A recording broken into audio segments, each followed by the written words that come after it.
We-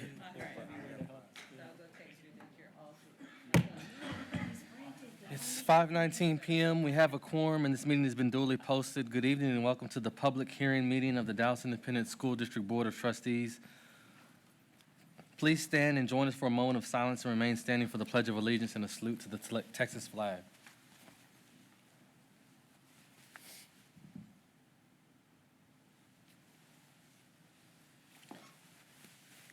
Allegiance to the flag of the United States of America and to the republic for which it stands, one nation, under God, indivisible, with liberty and justice for all. On the Texas flag, I pledge allegiance to thee, Texas, one state, under God, one indivisible. Trustees present, starting on your left and on my right, are Trustee Mackey, Trustee Flores, Trustee Garcia, Trustee Marshall. Our Superintendent of Schools, Dr. Michael Hinojosa, joins us, and I'm Justin Henry, Board President. Trustee Flores, do you mind going? Si hay alguien que necesita los servicios de un intérprete, aquí la señorita les puede ayudar con el equipo. Gracias. Thank you. Our agenda now calls for the public forum segment of our meeting. However, I was informed no one signed up to speak at this particular meeting. We're going to move on to the discussion of School First Annual Financial Management Report. Go ahead, Dr. Yes, I'm going to turn over to our Chief Financial Officer, Dwayne Thompson, to give us an overview, and then we'll be glad to entertain any questions if you have any. Mr. Thompson, if you'll proceed.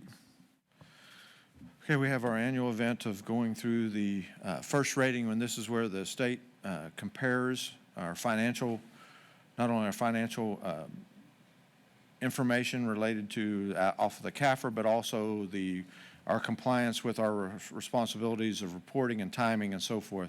This is done for every school district in the state, and then we're required to have a public hearing.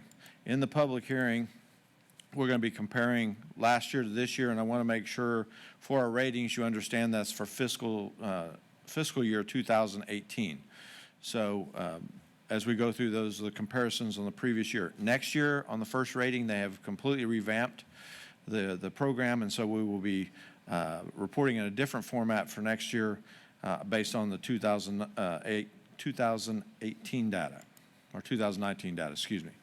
So statewide on the first stats, you can see there our district is a superior, which is the highest ranking, which you score between a 90 and 100.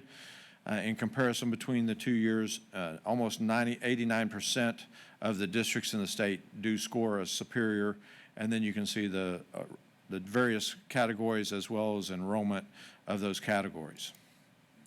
As we get in there, last year we scored a 94. This year we scored 98 out of 100, and we will show you those various categories in just a moment. There are 5 questions that are pass-fail, so if you fail one of those questions, you fail the first rating period. And then there are 7 questions on solvency, which we received 68 out of 70 points, and then out of our competence, we scored all 30 points. As we go to the next slide, you can see all these 4 are part of the pass-fail. So it's either a yes or a no. You either did this or you didn't, and if you didn't, you failed. Question number 5 this year was not scored. It was scored last year, but it wasn't scored district or for the entire state, and the reason for that is because GASB 75 went into effect, which required us recording pension benefits.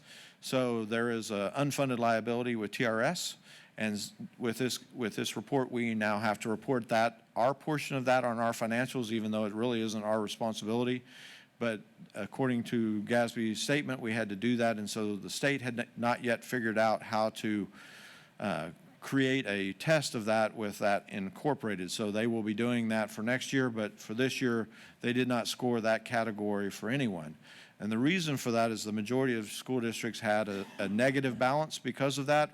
We were not one of those when you pulled out of the pension liability, but as overall in the state, that was an issue. So as we get into the individual categories, you can see there the change on item number 8, which is the ratio of long-term liabilities to total assets. We increased our position from 6 points to 8 points. The maximum in all these are 10 points, so we did increase our position there. As we sell debt into the future, we will probably fluctuate back and forth between 8 and 6. I don't ever anticipate that the district will be able to score a 10, but we will be in between those two categories. And it really relates to when you're selling debt, how much you've sold, and the assets that you have. But realistically, we're in a good place at 8 points. I anticipate probably the 8 points for next year as well. And then now that we're having sales this year, we may drop back, but we'll see where we end up in total assets. Then the next category you can see there, and last year we had only received 8 points on administrative cost ratio. We diligently reviewed those administrative cost ratios, and we did get the maximum points this year of 10 points. And so basically we can have administrative cost up to 8.55%. And so we're under that percentage, and we meet the threshold. I also anticipate for the next fiscal year we will meet that threshold as well. That's something we monitor very, very closely as we're proceeding through there. The rest of this just relates to various categories, if you have any questions about specific ones, but in both years we have scored a perfect score of 10, which gets us to the full 98. The last part of what we have to do is we will publish this out on our website so you can see the information that we have out there, but also part of the required disclosures, which you have all received, was the first is if the superintendent receives any compensation for consulting, we have to report that, which we have here. And then the next is, did the board receive gifts or have transactions with the district, which we did not. And then finally, we have to report reimbursements and on behalfs for each board member. And you'll see that there are some board members that are trustees that are no longer on the board, but they were in effect for 2017-18. So we report all that information, and it is put out on our website along with the superintendent's information. So these are the requirements. The overall report is obviously a good report. We're moving from 94 to 98. I would think based on our debt and anticipation of future sales that 98 is about as far, that's going to be where as high as we can be. I don't ever expect that with that one particular item we're ever going to score a 10 on that. But who knows what the future holds, but I would not anticipate that. So what I'd like to do is just see if you have any questions about that or the process in general. Okay, thank you. Trustee Marshall? So on the item that we only got 8 points, that seems incongruent with the conversation we were having about the upcoming bond and the fact that we have sufficient debt capacity to take on $2 to $3 billion in new debt. How do you dovetail the fact that we didn't get a 10 on that item and still have the capacity? What it is we actually received an 8 on that item, but what they do is they do a comparison between our total assets to long-term liabilities, and if it's over 60%, then you can't score a 10 or you can't not score a 10. So ours is like 63%, something like that. And so that it really doesn't have anything to do with your debt capacity. It has to do with how it relates to your overall assets. Right, but I mean, we also just got upgraded to a AA plus from That's a correct. capacity from a ratings perspective. So wouldn't it make sense that if we have the ability to raise $3 billion in debt with no tax increase and we just got a ratings upgrade, that 60% threshold number wouldn't be the right one? Well, all I can tell you is that the rating agency, there's several things that they look at, but one of them is our overall financial position. And so having a larger fund balance, obviously, excuse me, impacts that, as well as they look at our 5-year forecast, they can see that we're pretty much maintaining that fund balance unless we take further action. So they're positive about that. They do record in there, if you look through the information from each agency, they do indicate about where our debt capacity is in relation to the taxing, but it's not significant enough for them to score us down on that any more than we already are. They like the fact that we're paying off debt early and so forth. So they are all looking at the same information, but all looking at the information in it with a kind of a different lens. The State Department is very exact. Where a rating agency has the opportunity to evaluate that information and see what impact it has against everything else. This is one question. If you're not at 0.60 you can't get the score. I just want to make sure that my colleagues and any public members of the public that are watching this understand that that 8 score should not be interpreted in any way as a reflection on our inability to take on additional debt.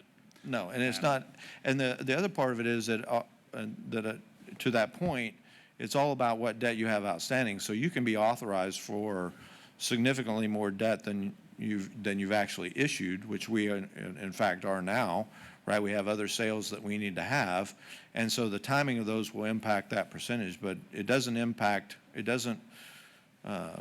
indicate we can't have additional debt. It just indicates where we are at that particular moment related to debt to assets. All right, thanks. Okay, I think that's it, Mr. Norton. Are there any other questions? Okay, well, the time is 5:30 PM and this meeting is adjourned.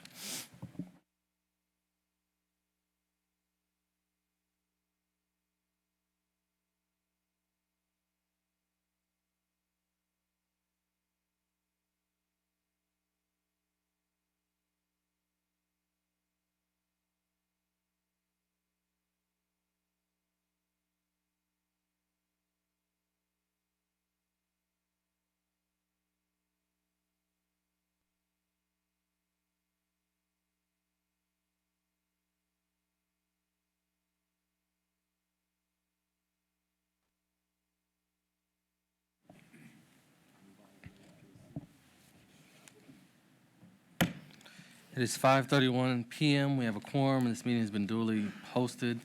Good evening and welcome, good evening again, and welcome to the public hearing meeting of the Dallas Independent School District Board of Trustees. Just finished the previous meeting. We've already done the Pledge of Allegiance, but the trustees that we have present, we have Trustee Mackey, Trustee Flores, Trustee Mitch K, Trustee Garcia, and Trustee Marshall. Superintendent of Schools, Dr. Hinojosa, joins us, and I'm Justin Henry, Board President. Trustee Flores, you want to do the translation one more time? Si hay alguien que necesita los servicios de un intérprete, aquí la señorita les puede ayudar con el equipo. Gracias. Our agenda now calls for the public forum segment of our meeting. However, I was informed no one signed up to speak. The discussion item is 4.01, recommended school consolidation of Dr. Martin Luther King Jr. Learning Center to Paul L. Dunbar Learning Center with approval of Paul L. Dunbar Learning Center intended zone changes and repurpose Dr. Martin Luther King Learning Center to Transformation Schools beginning the 2020-2021 school year and waive the notice deadline outlined in Board Policy HBD Local and the renaming timeline outlined in Board Policy CW Local and rename Dr. Martin Luther King Jr. Learning Center to the Dr. Martin Luther King Jr. Arts Academy. Good evening. We've had these conversations multiple times. This is for ensuring that we always follow the policy. This is the public hearing portion of any school consolidations, even with the repurposing of existing schools. So as such, we'll very briefly review and specifically focus on just the asks for this board meeting with regard to current Martin Luther King Jr. Learning Center, because it does include a name change as well as the consolidation of attendance boundaries, albeit in practice, not the consolidation of students from one school to another. So in keeping with our district priorities and strategic initiatives, it is imperative that we expand these opportunities throughout our entire district. We have done so in many ways and will continue to do so. We still have areas that we need to focus on. In this particular instance, the star representing our public school choice is a focal point of our request with our proposal for Martin Luther King Jr. Learning Center. So in this particular slide, the focus again is to allow us to transform and repurpose the current Martin Luther King Jr. Learning Center into Dr. Martin Luther King Jr. Arts Academy that would serve students in a K-8 setting, currently 450 students, of which 233 do not reside in the formal current attendance boundary of Dr. Martin Luther King Jr. Learning Center. This proposal does not directly impact Dunbar. as we are providing additional supports to Dunbar, however, does require the formal consolidation of existing boundaries. We've reviewed multiple times the advantages to a transformation school, one of which I'd like to highlight that's not listed, and that's the ability of transportation being provided to all students in transformation schools, regardless of where they actually reside. So the ask, as I mentioned previously, in our proposal includes the board approval of the changing of the name, as well as, on this slide, the consolidation of the current Martin Luther King Jr. Learning Center attendance boundary consolidation with Paul Dunbar Learning Center. The notation on this slide, I want to reemphasize the intent.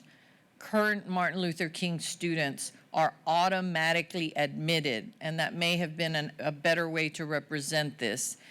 The only way current Martin Luther King students, junior students, could be accepted at another school is because they would actively come to the school and say with their parent guardian, I no longer want to attend Martin Luther King Jr. So while the boundaries are being consolidated, 100% of the students currently attending, with the exception of fifth graders, because we are not expanding to sixth grade until the following school year. Therefore, for this coming school year, those fifth graders would proceed with their normal alignment, whether they chose a magnet school or another neighborhood school or Dade, which is in their feeder. So, in summary, we're requesting your approval will allow us to provide the additional teacher units as well as resources to ensure that our curriculum has the arts integrated throughout, including resources such as musical instruments, along with campus renovations within the existing building, for instance, dance studio, music rooms. And in addition to that, after getting community feedback, that proposal with your approval would also allow us to provide 2 additional teachers to Dunbar Learning Center, just as good faith to ensure that should students suddenly arrive at Dunbar, we would be proactive. If those students are not there, we would utilize the process we currently have of leveling teachers where we have had an increase of enrollment. That is our ask for this evening when the item comes forward.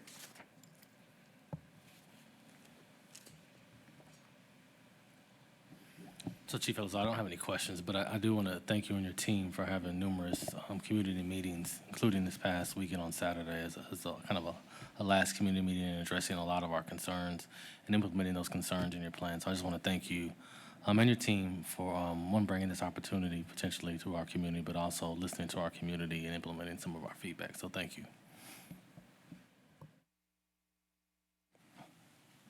Okay, if there's no other questions, the time is 5:37 p.m. and this meeting is adjourned.